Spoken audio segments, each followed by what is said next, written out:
आप सभी साथियों को जय श्री श्याम। प्यारे साथियों, आज हम शाकंभरी एवं अजमेर के चौहानों के बारे में अध्ययन करेंगे। शाकंभरी सांबर के आसपास का क्षेत्र शाकंभरी, सांबर को शाकंभरी के नाम से जाना जाता है। और अजमेर के जो चौहान हैं उनका अध्ययन करते हैं। तो सर्वप्रथम हम बात करते हैं कि चौहान कौन थे। अलग अलग विद्वानों के अनुसार अलग अलग मत है, यद्यपि इससे संबंधित टॉपिक हमने पढ़ लिया है, फिर भी हम एक बार पुनः रिवाइज कर लेंगे। देखिए, सबसे पहला बिंदु आता है आपका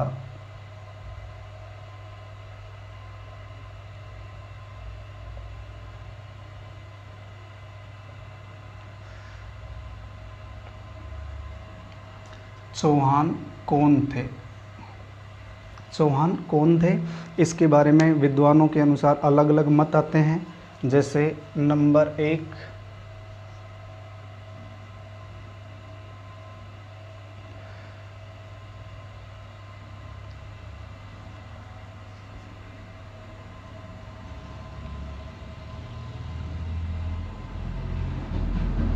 पहला मत आता है कि चौहान अग्निकुंड से उत्पन्न थे, और इसके बारे में हमने अध्ययन कर लिया था, आपको पता होगा। इस मत को मानने वाले कौन कौन हैं, देखिए। एक तो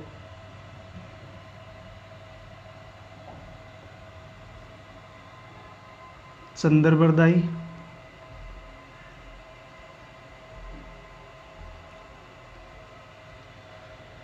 सूर्यमल,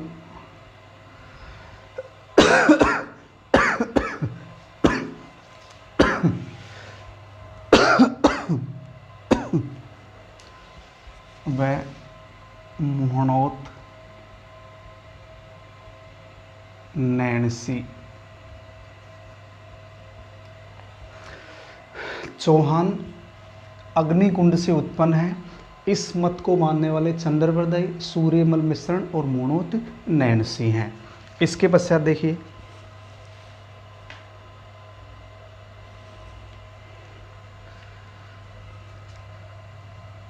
नंबर 2,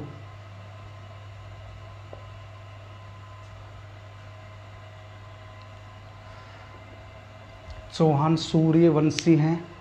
इस मत को मानने वाले कौन कौन हैं, एक तो डॉक्टर ओझा,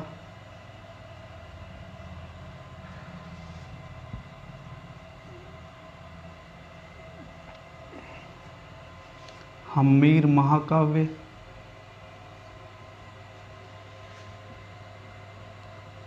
हम्मीर रासो,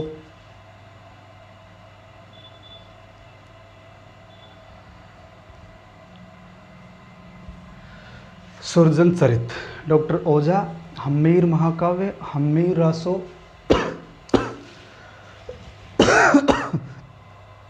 सुरजन चरित व पृथ्वीराज विजय। तो सूर्यवंशी बताने वाले ओझा, हम्मीर महाकाव्य, हम्मीर रासो, सुरजन चरित्र व पृथ्वीराज विजय, इनके अनुसार ये सूर्यवंशी थे। इसके पश्चात चंद्रवंशी,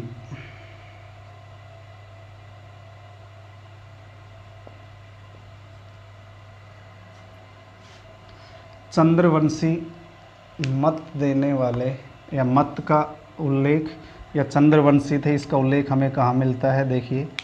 एक तो अचलेश्वर मंदिर का लेख,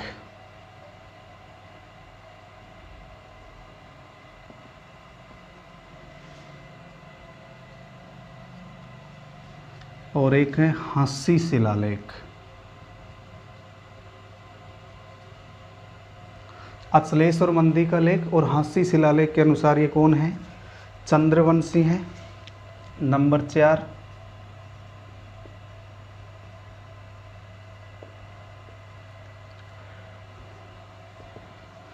चौहान ब्राह्मण वंशी थे, और डॉक्टर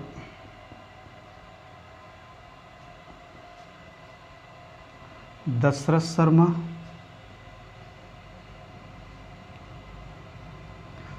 गोपीनाथ शर्मा और आपका बिजोलिया शिलालेख,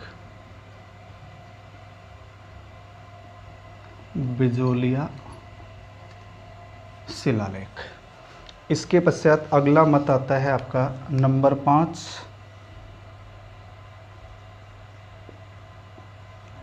विदेशी उत्पत्ति का मत।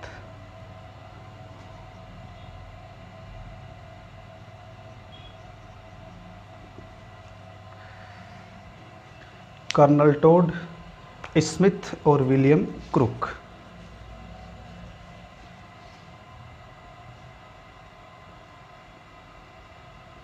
कर्नल जेम्स टोड, स्मिथ व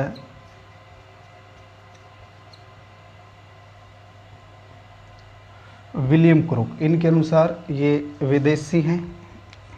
नंबर 6,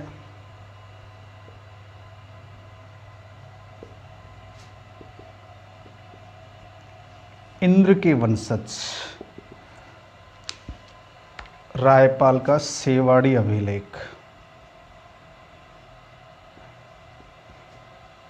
रायपाल का सेवाड़ी अभिलेख। तो ये कुछ मत हैं जिनके आधार पर चौहान कौन थे, अलग अलग विद्वानों के अनुसार अलग अलग मत आते हैं। अग्निकुंड से उत्पन्न, सूर्यवंशी, चंद्रवंशी, ब्राह्मणवंशी, विदेशी उत्पत्ति का मत, इंद्र के वंशज, ये अलग अलग विद्वानों के अनुसार अलग अलग मत दिए गए हैं।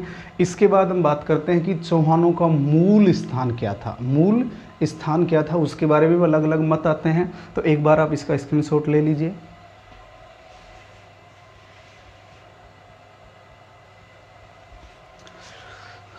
इसके पश्चात देखिए दोस्तों, अब हम बात करते हैं कि चौहानों का मूल निवास स्थान।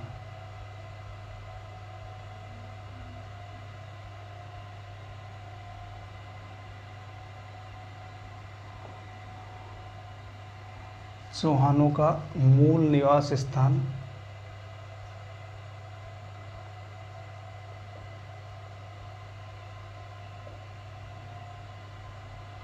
जांगल देश, चित्तौड़ और पुष्कर। लेकिन महत्वपूर्ण मत कौन सा माना जाता है, जांगल देश का।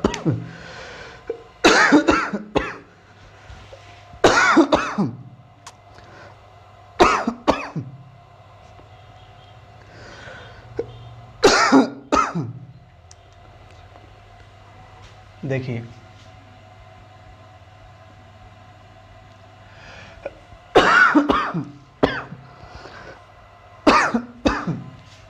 डॉक्टर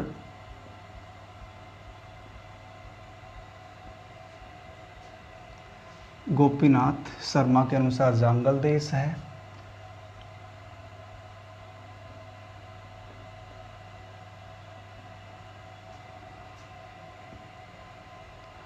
डॉक्टर दशरथ शर्मा के अनुसार चित्तौड़ है। और आपका पृथ्वीराज विजय हम्मीर महाकाव्य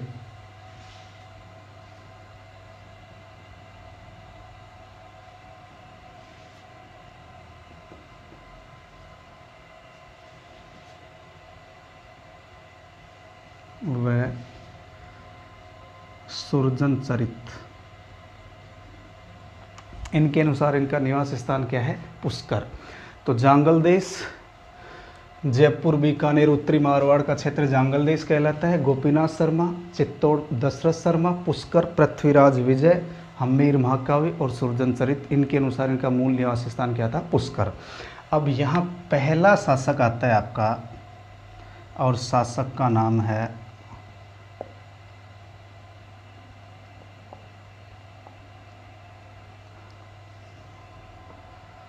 वासुदेव चौहान। शासक का नाम क्या है, वासुदेव चौहान। तो देखिए, एक तो इसने 551 ईस्वी में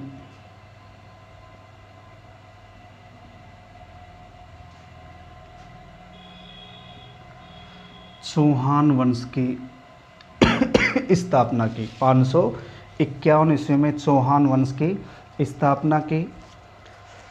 इसकी जानकारी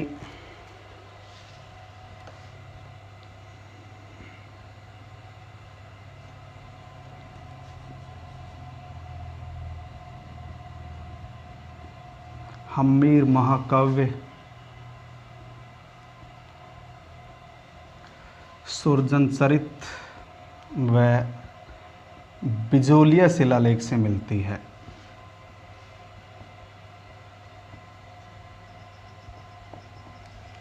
वासुदेव चौहान ने 551 ईस्वी में चौहान वंश की स्थापना की। इसकी जानकारी हम्मीर महाकाव्य, सुरजनचरित व बिजोलिया शिलालेख से मिलती है।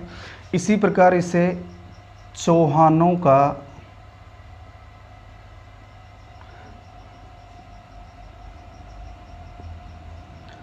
आदि पुरुष या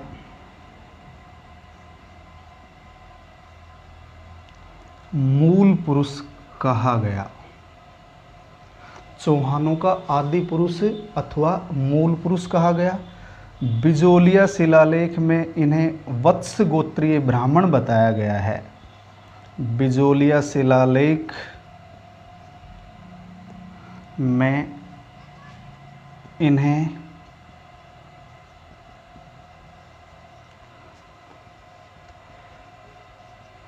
वत्स गोत्रीय ब्राह्मण बताया गया है। बिजोलिया शिलालेख में इन्हें वत्स गोत्रीय ब्राह्मण बताया गया है। इसी प्रकार इन्होंने सपादलक्ष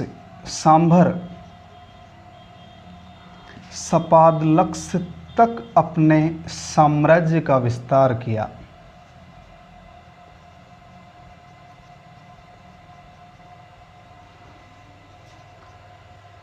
सपादलक्ष सांबर तक अपने साम्राज्य का विस्तार किया। तो वासुदेव चौहान 551 ईस्वी में चौहान वंश की स्थापना की। इसकी जानकारी हम्मीर महाकाव्य, सुरजनचरित, बिजोलिया शिलालेख से मिलती है। इसे चौहानों का आदि पुरुष, मूल पुरुष कहा गया। बिजोलिया शिलालेख में इन्हें वत्स गोत्रीय ब्राह्मण बताया गया है। वत्स गोत्रीय ब्राह्मण बताया गया है और इन्होंने सपादलक्ष सांभर तक अपने साम्राज्य का विस्तार किया और अही छत्रपुर नागौर को अपनी राजधानी बनाया था। तो एक बार आप इसका स्क्रीनशॉट ले लीजिए।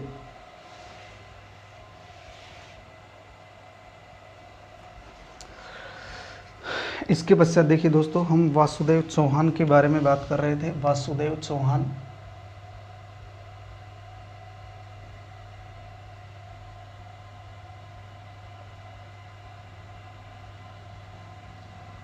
तो इन्होंने सपादलक्ष तक अपने साम्राज्य का विस्तार किया और इसने राजधानी बनाया अही छत्रपुर को। इनकी राजधानी है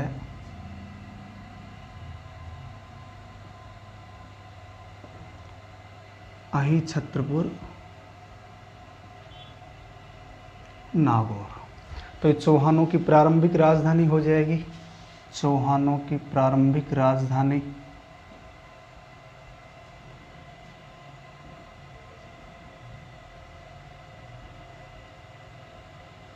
चौहानों की प्रारंभिक राजधानी। इसी प्रकार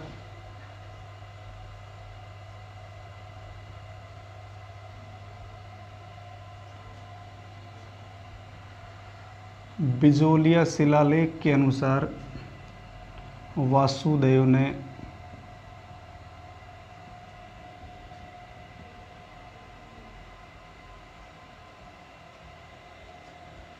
सांबर झील का निर्माण करवाया। सांबर झील का निर्माण करवाया और इस सांबर झील के किनारे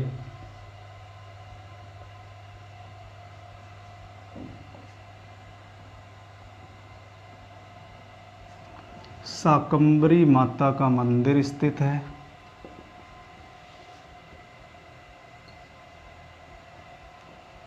इस झील के किनारे शाकंभरी माता का मंदिर स्थित है और ये शाकंभरी माता शाकंभरी के चौहानों की कुल देवी है।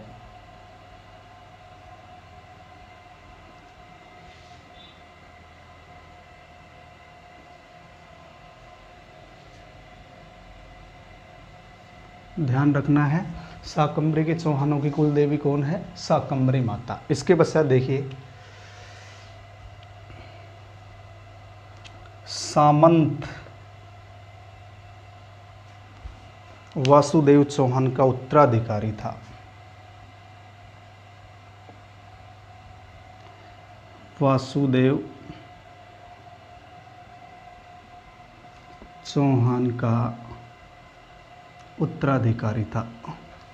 तो वासुदेव चौहान का उत्तराधिकारी कौन हो गया? सामंत।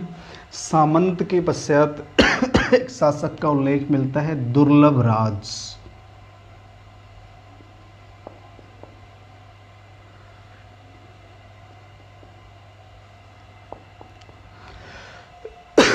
सामंत के पश्चात एक शासक का उल्लेख मिलता है, इसका नाम है दुर्लभ राज। एक तो ये प्रतिहार शासक वत्स राज के सेनापति के रूप में कार्य कर चुका था। अगर इसकी बात करें तो ये प्रतिहार शासक वत्सराज का सेनापति था।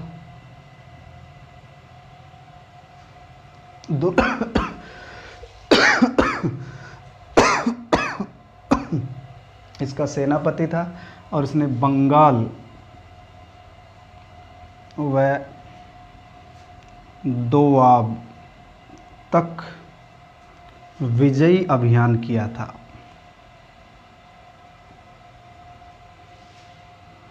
विजयी अभियान किया था। तो दोस्तों आपको वासुदेव चौहान के बाद डायरेक्ट अजय राज चौहान नहीं पढ़ना है, डायरेक्ट अजय राज चौहान नहीं पढ़ना है, आपको ध्यान रखना है। उसके बाद भी जो भी एक एक दो दो लाइन के से संबंधित जो भी शासक है उनकी गतिविधियों का भी हमें उल्लेख करना है। इसके बाद शासक आता है गुवक फर्स्ट।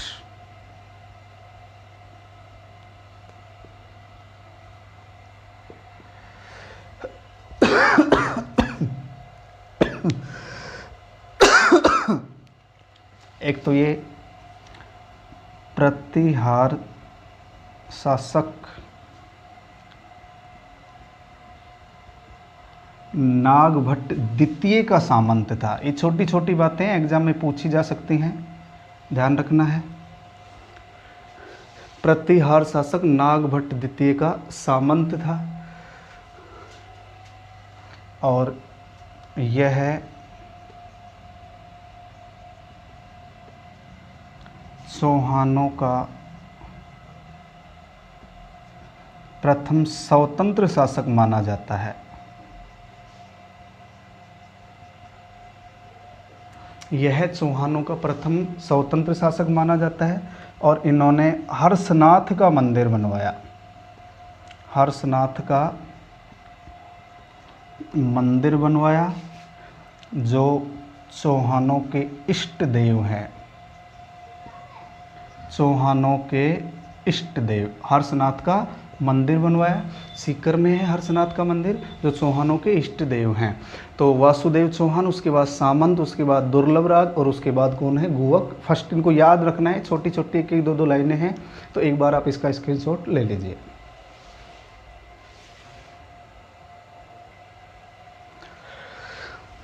इसके पश्चात देखिए दोस्तों, एक शासक है जिसका नाम है गुवक सेकंड।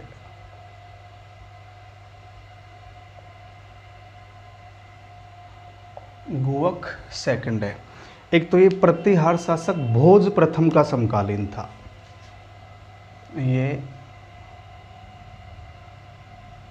प्रतिहार शासक मिहिर भोज या भोज प्रथम का समकालीन था।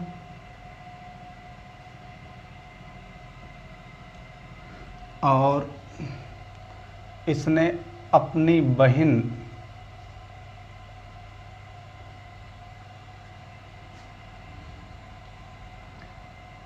कलावती का विवाह भोज प्रथम के साथ किया था।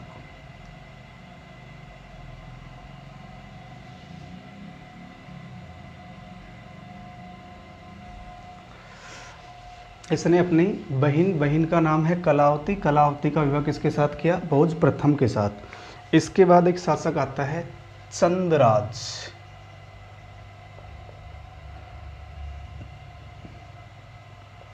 एक शासक है चंद्रराज। एक तो इन्होंने दिल्ली के तोमर वंश के शासक रुद्र को पराजित किया था, ध्यान रखना है। दिल्ली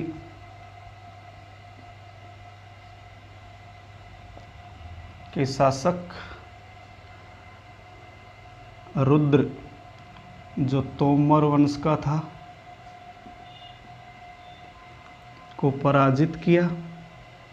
ये छोटी छोटी एक एक दो दो लाइनें हैं, ध्यान रखना है आपको। पराजित किया। और चंद्रराज इसकी पत्नी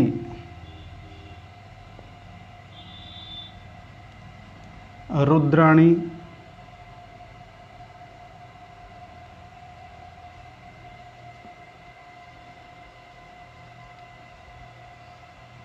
यौगिक क्रिया में निपुण थी। चंद्रराज की पत्नी का नाम है रुद्राणी। रुद्राणी यौगिक क्रिया में निपुण थी। और ये जो रुद्राणी है ये भगवान शिव की उपासना में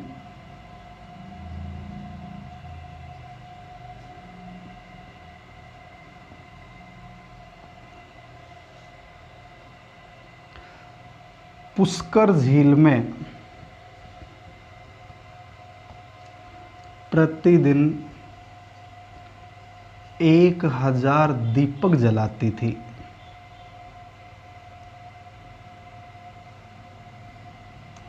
चंद्रराज, एक तो चंद्रराज ने दिल्ली के तोमर वंश का शासक है रुद्र, इसको पराजित किया। और चंद्रराज की पत्नी का नाम है रुद्राणी।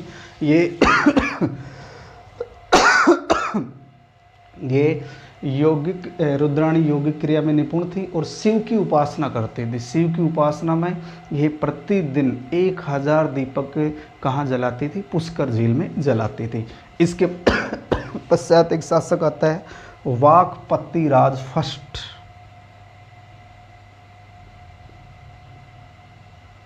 वाकपतिराज फर्स्ट, देखिए एक तो इसने प्रतिहारों को पराजित किया था, ध्यान रखना है।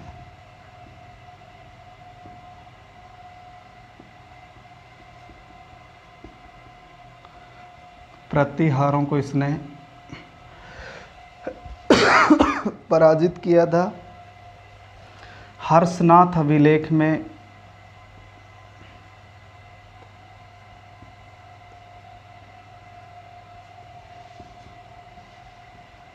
महाराज कहा गया। हर्षनाथ अभिलेख में वाकपतिराज को महाराज कहा गया। और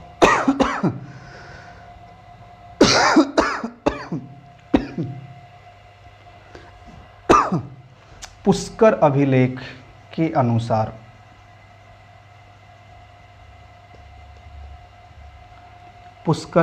के अनुसार हमें जानकारी मिलती है कि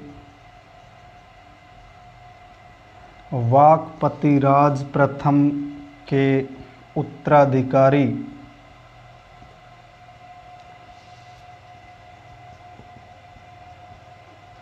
सिंहराज ने तोमरों व प्रतिहारों को पराजित किया था।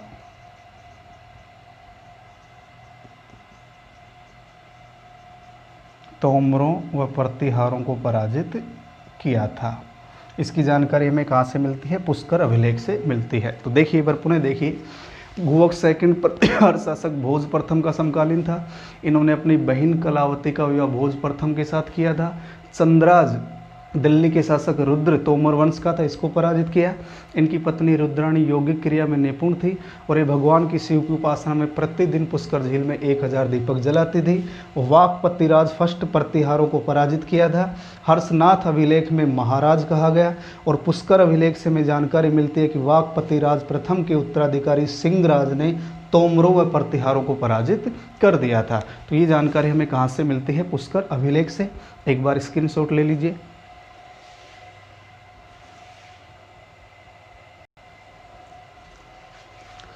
इसके पश्चात देखिए दोस्तों, एक शासक आते हैं जिनका नाम है विग्रहराज सेकंड।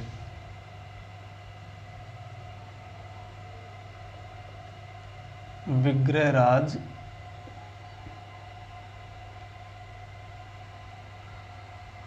सेकंड। एक तो इसके बारे में जानकारी हर्षनाथ लेख से मिलती है। देखिए, जानकारी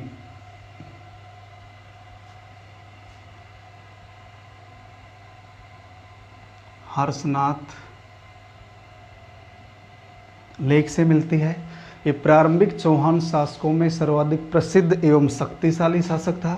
प्रारंभिक चौहान शासकों में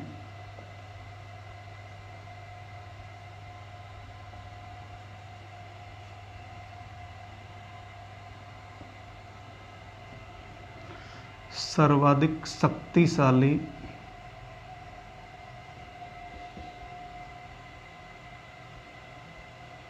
एवं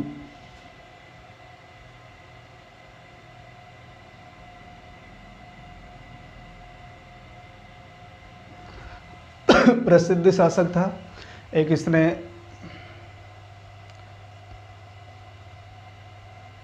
चालुक्य शासक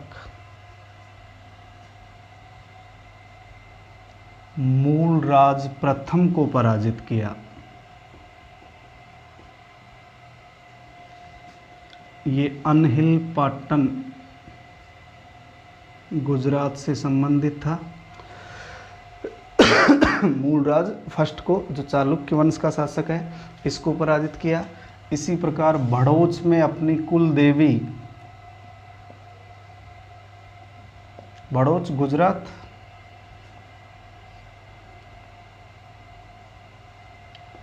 कुल देवी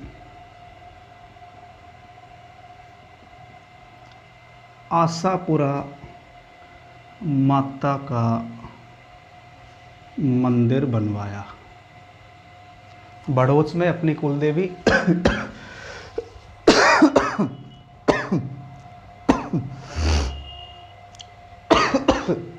आशापुरा माता का मंदिर बनवाया और इन्होंने प्रतिहारों से स्वतंत्र होकर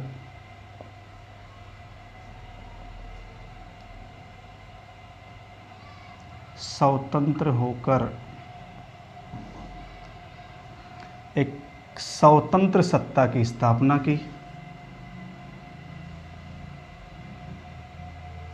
स्वतंत्र सत्ता की स्थापना की और ये सिंह राज का उत्तराधिकारी था।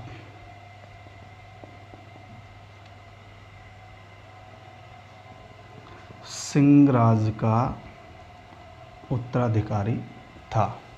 तो प्रारंभिक चौहान शासकों में सर्वाधिक प्रसिद्ध और शक्तिशाली शासक कौन है? विग्रहराज सेकंड। इसके बारे में जानकारी हर्षनाथ लेख से मिलती है। मूलराज प्रथम को इन्होंने पराजित किया।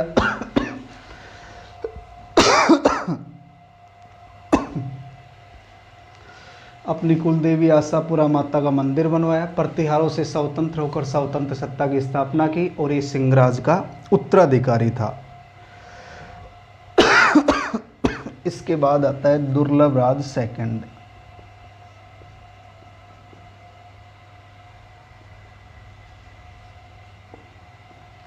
सक्राई अभिलेख में इन्हें महाराजाधिराज कहा गया है।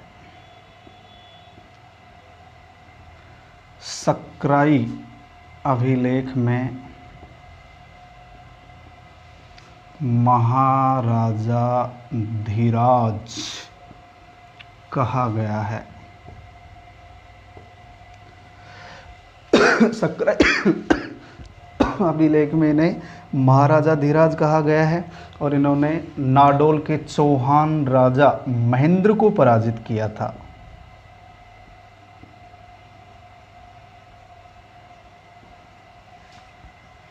नाडोल के चौहान राजा महेंद्र को इन्होंने पराजित किया था। तो ये हो गए आपके दुर्लभ राज सेकंड, विग्रहराज सेकंड और दुर्लभ राज सेकंड। तो एक बार इसका स्क्रीनशॉट ले लीजिए।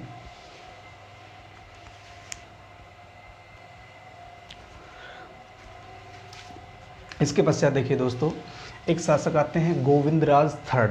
गोविंदराज थर्ड और जैनक भट्ट ने इन्हें वैरीघरट कहा। वैरीघरट इसका अर्थ होता है शत्रु का संहार करने वाला। ध्यान रखना है कि शाकंभरी अजमेर के चौहानों में से कौन सा शासक है जिसे वैरीघरट के नाम से भी जाना जाता है? Govindraj third. Govindraj third. Vakpatiraj second, इन्होंने मेवाड़ के शासक अंबा प्रसाद को पराजित किया और दुर्लभ राज थर्ड गुजरात के शासक करण से इन्होंने युद्ध किया था। ये सामान्य छोटी छोटी जानकारियां, लेकिन हो सकता है कि एग्जाम में कहीं नया क्वेश्चन पूछ लिया जाए। इसके बाद हम बात करते हैं अजय राज चौहान। इसके बाद शासक है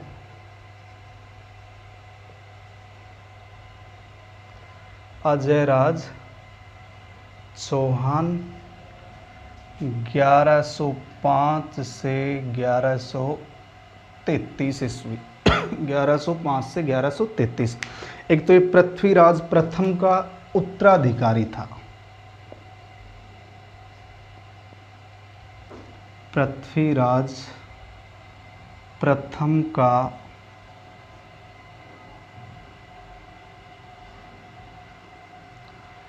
उत्तराधिकारी था। इसका शासनकाल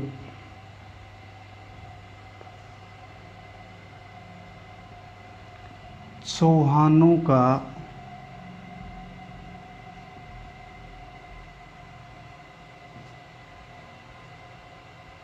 निर्माण काल कहलाता है। ध्यान रखना है, इसका शासनकाल चौहानों का निर्माण काल, स्वर्णकाल नहीं कहलाता है। स्वर्णकाल किसके शासनकाल को आ जाएगा? विग्रहराज चतुर्थ बीसलदेव चौहान, विग्रहराज चतुर्थ या बीसलदेव चौहान, उसका शासनकाल स्वर्णकाल कहलाता है। इसके पश्चात देखिए,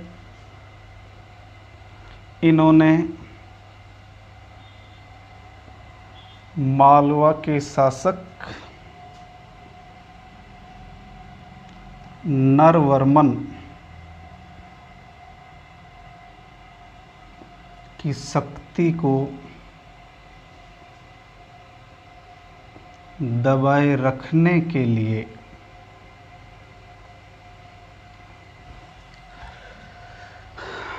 अजमेर की स्थापना की।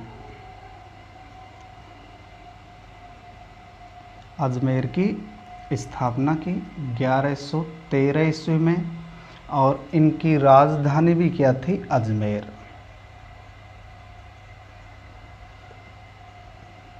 राजधानी भी क्या है? अजमेर।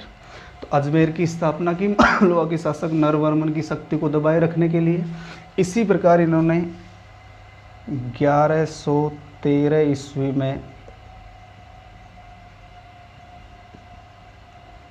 अजयमेरु दुर्ग का निर्माण करवाया, जिसके बारे में हम अध्ययन कर चुके हैं।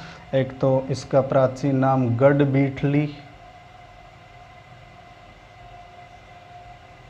गढ़बीठली, और वर्तमान नाम है इसका तारागढ़। वर्तमान नाम क्या है? तारागढ़। तो वासुदेव चौहान, अजयराज जो चौहान है, उसका शासनकाल चौहानों का निर्माण काल कहलाता है। एक तो इन्होंने अजमेर नगर बसाया, अजमेर को अपनी राजधानी बनाया, और अजयमेरु दुर्ग का निर्माण करवाया। इसका प्राचीन नाम गढ़बीठली और वर्तमान नाम क्या है? तारागढ़। तो एक बार इसका स्क्रीनशॉट ले लीजिए।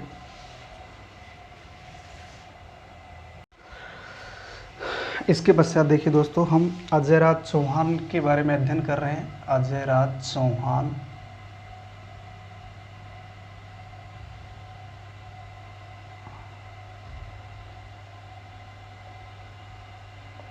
अजयराज चौहान। तो एक तो इन्होंने श्री अजयदेव तथा अजय प्रिय द्रम नामक चांदी के सिक्के चलाए थे। ध्यान रखना है, श्री अजयदेव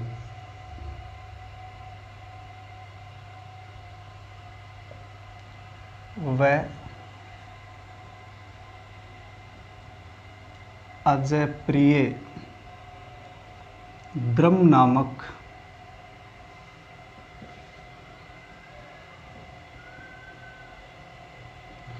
चांदी के सिक्के चलवाए। श्री अजयदेव तथा अजय प्रिय द्रम, श्री अजयदेव और अजय प्रिय द्रम नामक चांदी के सिक्के चलाए, और इन सिक्कों पर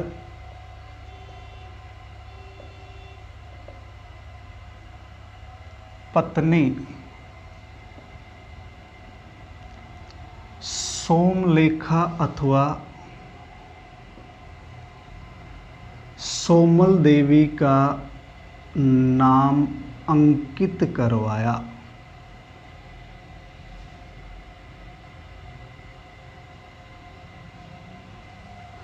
तो इन्होंने चांदी कि जो सिक्के चलाए उन सिक्कों पर अपनी पत्नी सोमलेखा अथवा सोमल देवी का नाम अंकित करवाया। इसी प्रकार ये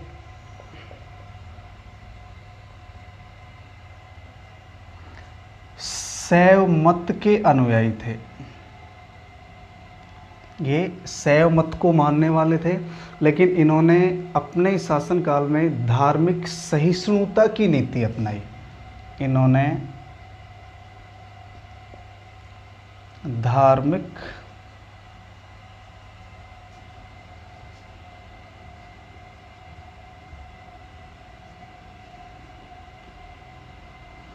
सहिष्णुता की नीति अपनाई। उदाहरण के लिए देखिए, उदाहरण के लिए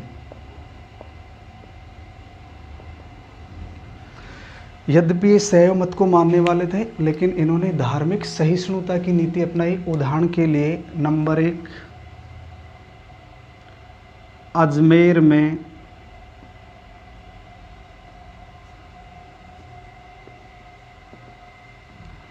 जैन मंदिर बनाने की इजाज़त दी।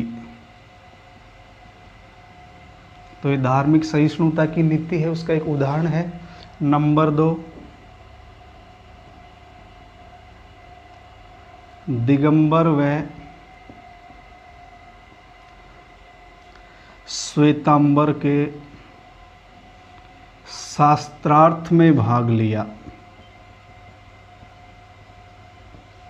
और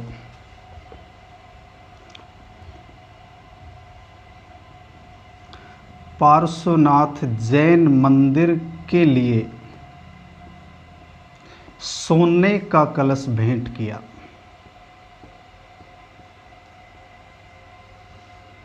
सोने का कलश भेंट किया। तो ऐसे उदाहरण है जिनके आधार पर हम कह सकते हैं कि इन्होंने धार्मिक सहिष्णुता की नीति अपनाई थी। तो अजमेर में एक तो जैन मंदिर बनाने की इजाज़त दी, जबकि ये शैव मत को मानने वाले थे। दिगंबर व श्वेतांबर ये जैन धर्म के 2 भाग हैं। मैंने जैन धर्म बौद्ध धर्म का अलग से वीडियो बना रखा है, आप देखिए वीडियो में आपको कंप्लीट मिलेगा। पार्श्वनाथ जो जैन धर्म के 23वें तीर्थंकर थे, जिन्होंने 4 महाव्रत बताए थे। 5वां महाव्रत ब्रह्मचर्य महावीर स्वामी के द्वारा जोड़ा गया था। ये सब कंप्लीट मैंने बता रखा है। तो ये उदाहरण है जिसके आधार पर हम कह सकते हैं कि धार्मिक सहिष्णु व्यक्ति था। इसके पश्चात ये 1130 ईस्वी में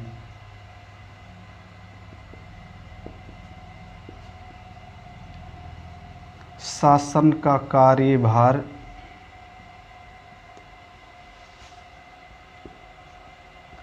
अपने पुत्र अर्णोराज को सौंपकर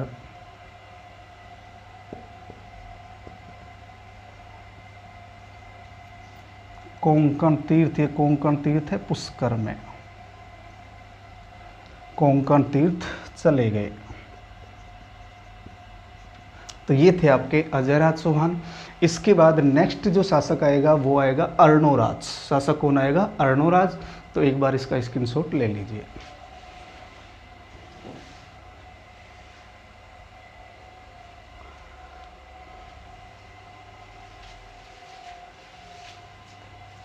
इसके पश्चात देखिए दोस्तों, अगला जो शासक है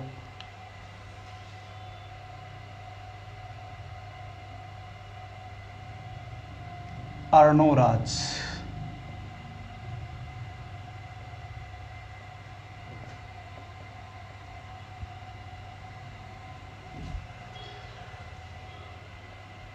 ग्यारह सौ 33 से 1155 ईस्वी। अर्णोराज का जो समय है वो है 1133 से 1155 ईस्वी। देखिए अर्णोराज के बारे में, एक तो इन्होंने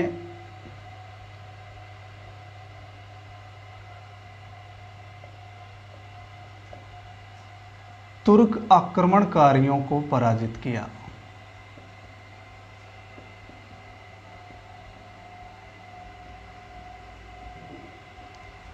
तुर्क आक्रमणकारियों को पराजित किया। इसी प्रकार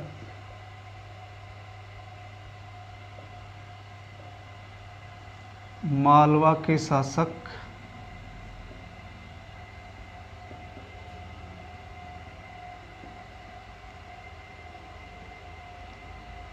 नरवर्मन को पराजित किया। तुर्क आक्रमणकारियों को पराजित किया।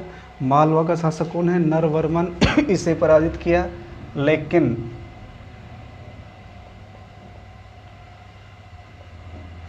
गुजरात के शासक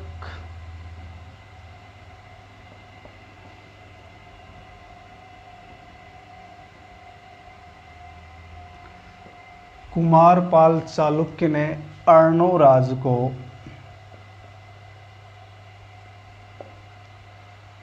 आबू के निकट पराजित किया।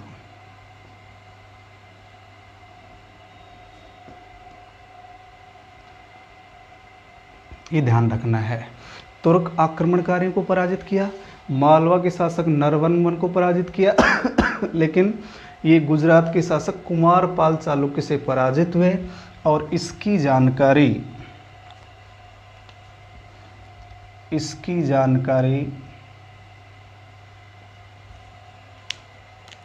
मेरुतुंग द्वारा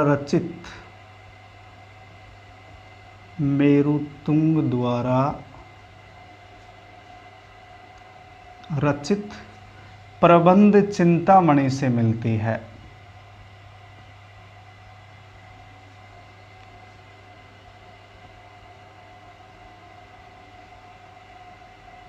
ध्यान रखना है, इसकी जानकारी मेरुतुंग द्वारा रचित प्रबंध चिंतामणि से मिलती है। तो आपका एक क्वेश्चन ये हो गया कि प्रबंध चिंतामणि की रचना किसने की? मेरुतुंग ने। प्रबंध चिंतामणि की रचना किसने की? मेरुतुंग ने। तो अर्णोराज ने तुर्क आक्रमणकारियों को पराजित किया, मालवा के शासक नरवर्मन को पराजित किया। इसी प्रकार यह भी शैव मत का अनुयायी था।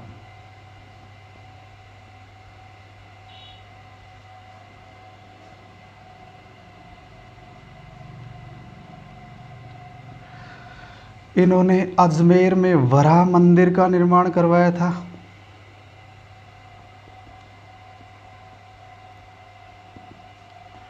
वराह मंदिर बनवाया, अजमेर में वराह मंदिर बनवाया। इसी प्रकार 1137 ईस्वी के आसपास अजमेर में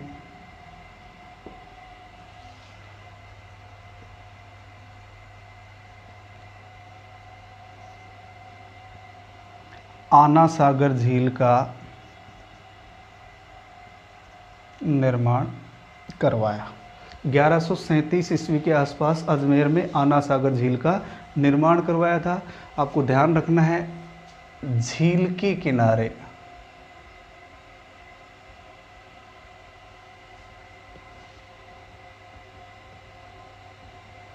इस झील के किनारे नंबर 1 दौलत बाग अथवा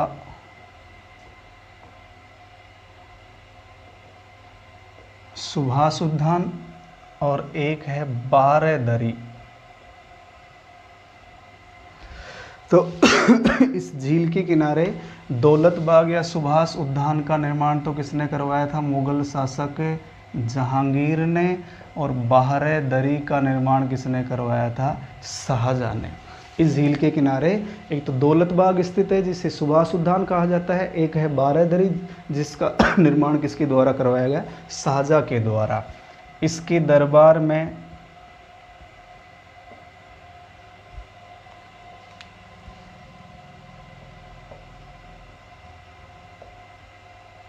देवबोध व धर्मघोष, दरबार में देवबोध व धर्मघोष नामक संस्कृत के विद्वान रहते थे।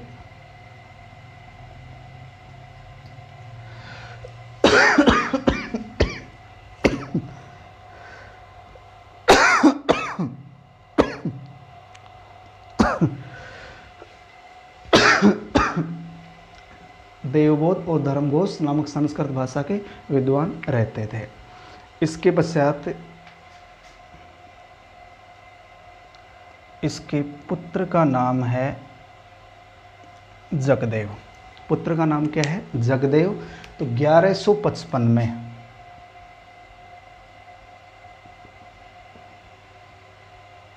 पुत्र जगदेव ने अपने पिता की हत्या कर दी, पिता की हत्या कर दी, और जगदेव को चौहानों में पितृहंता कहा जाता है।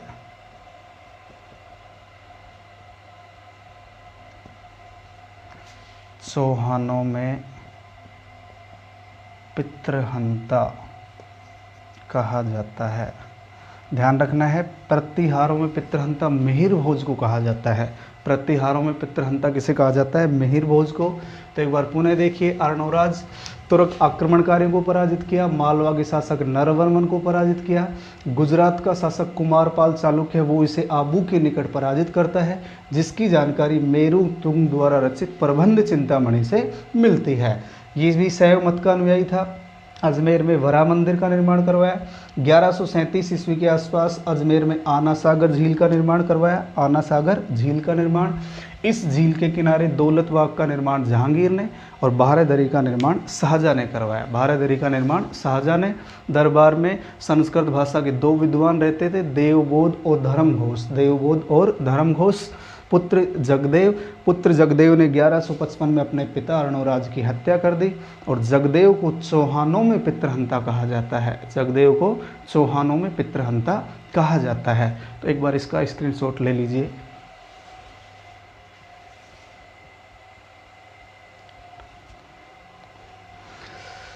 इसके पश्चात देखिए दोस्तों, यहाँ का एक प्रसिद्ध शासक आता है जिसका नाम है विग्रहराज चतुर्थ।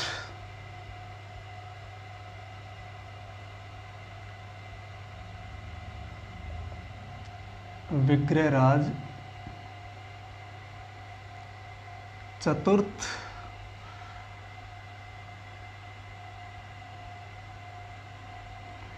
1158 से 1163 ईस्वी।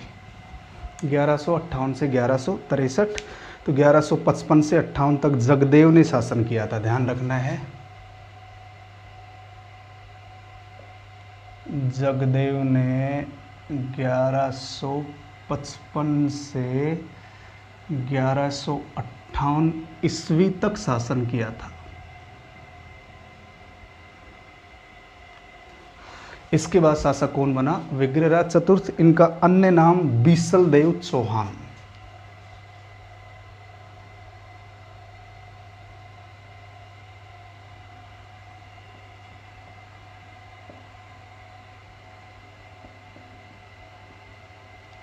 अन्य नाम बीसलदेव चौहान। और जयानक भट्ट ने इन्हें कवि बांधव कहा था, विद्वानों का आश्रयदाता।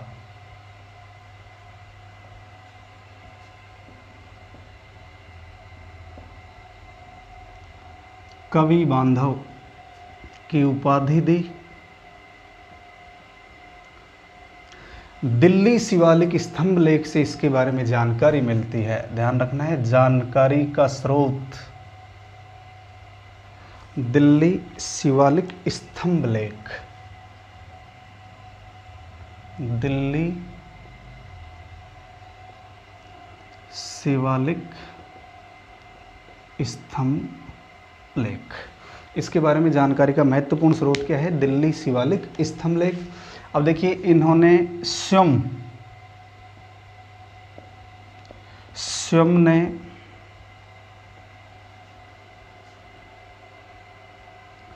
संस्कृत भाषा में हरिकेली नाटक की रचना की।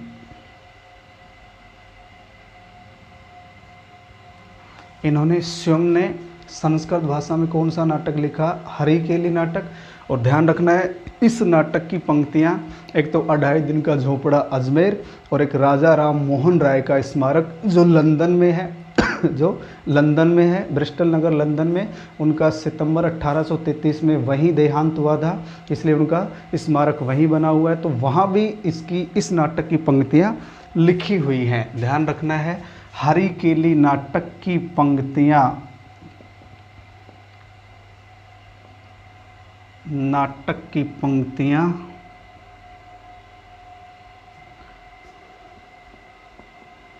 अढ़ाई दिन का झोंपड़ा अजमेर वह राजा राम मोहन राय के स्मारक, जो स्मारक कायन का लंदन में है, पर लिखी हुई हैं। ध्यान रखना है राजा राम मोहन राय का स्मारक लंदन में है और अढ़ाई दिन का झोपड़ा कहाँ है? अजमेर में। अढ़ाई दिन का झोपड़ा, यहाँ पहले संस्कृत पाठशाला थी, हम आगे इसी में बात करेंगे, क्योंकि वो संस्कृत पाठशाला विग्रहराज चतुर्थ के द्वारा ही बनवाई गई थी और उस पाठशाला को तुड़वा करके कुतुबुद्दीन ऐबक के द्वारा अढ़ाई दिन का झोंपड़ा बनवाया गया था। और यहाँ पंजाब सा मुस्लिम संत है, पंजाब सा, उनकी याद में 2.5 दिन का उर्स लगता है, इसलिए इसे अढ़ाई दिन का झोंपड़ा कहा जाता है। इसके पश्चात देखिए, ये विद्वानों का आश्रयदाता था।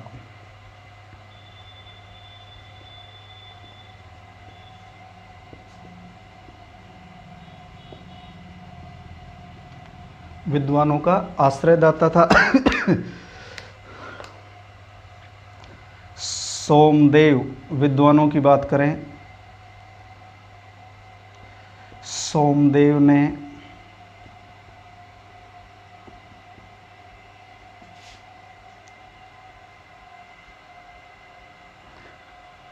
ललित विग्रहराज तथा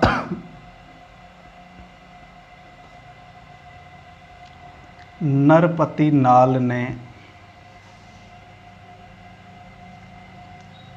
बीसल देव रासों की रचना की। ध्यान रखना है, तो इन्होंने स्वयं ने तो हरिकेली नाटक लिखा था, जबकि ये विद्वानों के आश्रयदाता थे। तो सोमदेव जो विद्वान हैं इनसे संबंधित, उन्होंने ललित विग्रहराज तथा नरपति नाल ने बीसल देव रासों की रचना की।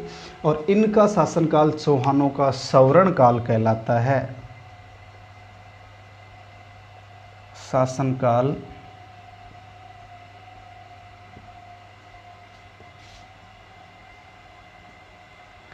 चौहानों का सवर्ण काल कहलाता है। विग्रहराज चतुर्थ का शासनकाल चौहानों का सवर्ण काल कहलाता है। इन्होंने बीसलपुर बांध व बीसलपुर कस्बा बसाया था। बीसलपुर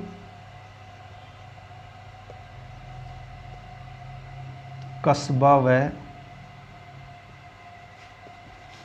बीसलपुर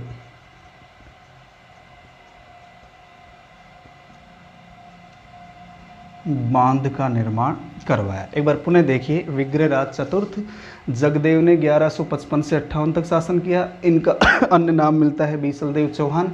जयनक भट्ट ने इन्हें कवि बांधव की उपाधि दी। इनके बारे में जानकारी दिल्ली शिवालिक स्तंभ लेख से मिलती है। स्वयं ने संस्कृत भाषा में हरिकेली नाटक की रचना की। हरिकेली नाटक की पंक्तियां अढ़ाई दिन का झोंपड़ा अजमेर और राजा राम मोहन राय का स्मारक कहाँ है? लंदन। तो ध्यान रखना है, इनका देहांत, राजा राम मोहन राय का देहांत 1833 ईस्वी में ब्रिस्टल नगर लंदन में हुआ था। ब्रिस्टल नगर लंदन में हुआ था। सोमदेव तो यानी विद्वानों के आश्रयदाता थे। इनसे संबंधित विद्वान सोमदेव ने ललित विग्रहराज तथा नरपति नाल ने बीसल देव रासों की रचना की। इसका शासनकाल चौहानों का सवर्ण काल कहलाता है और इन्होंने बीसलपुर कस्बा और बीसलपुर बांध का निर्माण करवाया। बीसलपुर कस्बा और बीसलपुर बांध का निर्माण करवाया। तो ये विग्रहराज से संबंधित कुछ महत्वपूर्ण बातें हैं। अभी विग्रहराज से संबंधित और भी बातें हमें पढ़नी है, क्योंकि एक वीडियो में कंप्लीट नहीं हो पाएगा। अभी हमारा एक महत्वपूर्ण पार्ट बचा हुआ है अजमेर के चौहानों में, पृथ्वीराज चौहान थर्ड, जिनका शासनकाल भी एक महत्वपूर्ण शासनकाल माना जाता है। पृथ्वीराज चौहान मोहम्मद गोरी के मध्य तराइन के युद्ध होंगे, उनके बारे में भी चर्चा करेंगे। चचेरे भाई नागार्जुन से संघर्ष होगा और पृथ्वीराज चौहान के जीवन से जुड़ी हुई जो गतिविधियां हैं उनका हम अगले वीडियो में अध्ययन करेंगे। तो दोस्तों इस वीडियो में इतना ही, क्योंकि ये वीडियो लंबा हो जाएगा।